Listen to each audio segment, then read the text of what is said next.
자, 안녕하세요. 안녕하세요. 네, 지역사회 간호 담당하고 있는 김희영입니다. 여러분들한테 지역사회 간호하면은 뭐가 생각나세요? 라고 얘기하면 대부분이 어렵다. 그죠? 뭘 외워야 되는지도 모르겠다. 그죠? 그리고 뭘 포기해야 되는지도 모르겠고, 또 외우라고 해서 외웠는데 이거를 시험 문제에 어떻게 적용하는지도 모르겠다. 그래서 어떤 때 보면은 시험 문제 이렇게 해서 이게 답이잖아요. 이런 게 이론이 있잖아요. 그러면 아, 이게 여기에 적용이 돼요. 라고 하시는 분이 굉장히 많아요. 이러다 보니까 대부분 사람들은 지역사회는 철학이다. 이렇게 얘기하고, 아니야. 어떤 사람은 신학이다. 이렇게도 주장을 하고 있습니다. 그런데 지역사회 간호를 전공하는 제 입장에서는 분명히 지역사회는 외울 게 따로 있습니다. 그래서 저는 크게 4가지로 접근에 들어갈 거예요.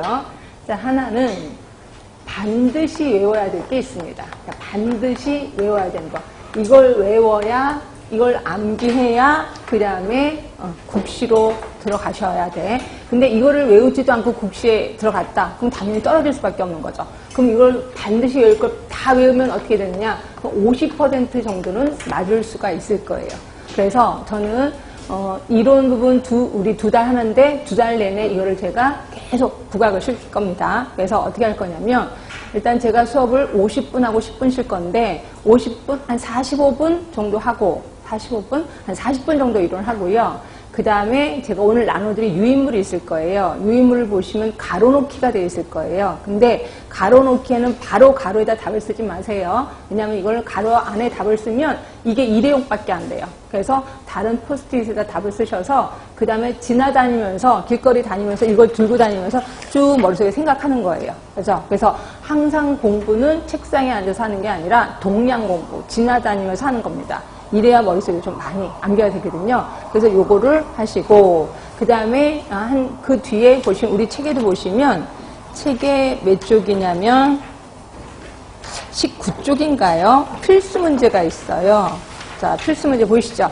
그래서 40분 이론하고 가로놓기 하고 필수 문제 할 겁니다. 그리고 쉬시고 그 다음에 다시 또 그런 식으로 할 겁니다. 그래서 제가 왜 이런 얘기를 하냐면, 어떤 친구들은 필수 문제 정답을 공개해라, 뭐 그걸 아예 다 그냥 일일이 다 불러달라, 이런 사람들이 많은데, 그러니까 이런 수업은 듣지도 않은 채로, 그래서 그런 거를 방지하기 위해서 제가 항상 첫 번째 시간 끝날 때쯤에서 이 필수 문제를 하니까, 그래서 혹시라도 이론이 필요 없으신 분은 뒤쪽만 좀 보시면 될 것 같아요.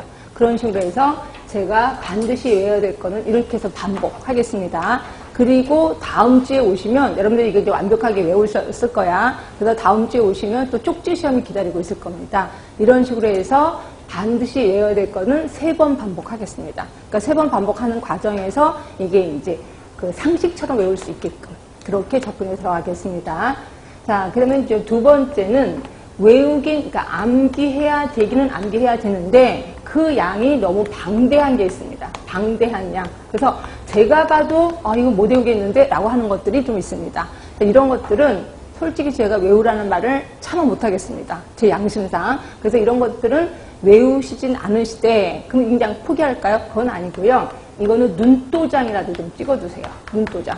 그 눈도장을 어떻게 찍느냐? 시험 보기 한 달 전부터 이걸 요약 정리를 하든지 뭐 복사를 하든지 아니면 뭐 핸드폰에다 저장을 하든지, 그래서 그냥 시간 나는 대로 한 번씩 보는 겁니다. 그걸 한 번씩 읽어보세요. 이렇게 해서 보면 눈도장이 찍혀질 거고, 요게 현장에 가면 그대로 머릿속에 또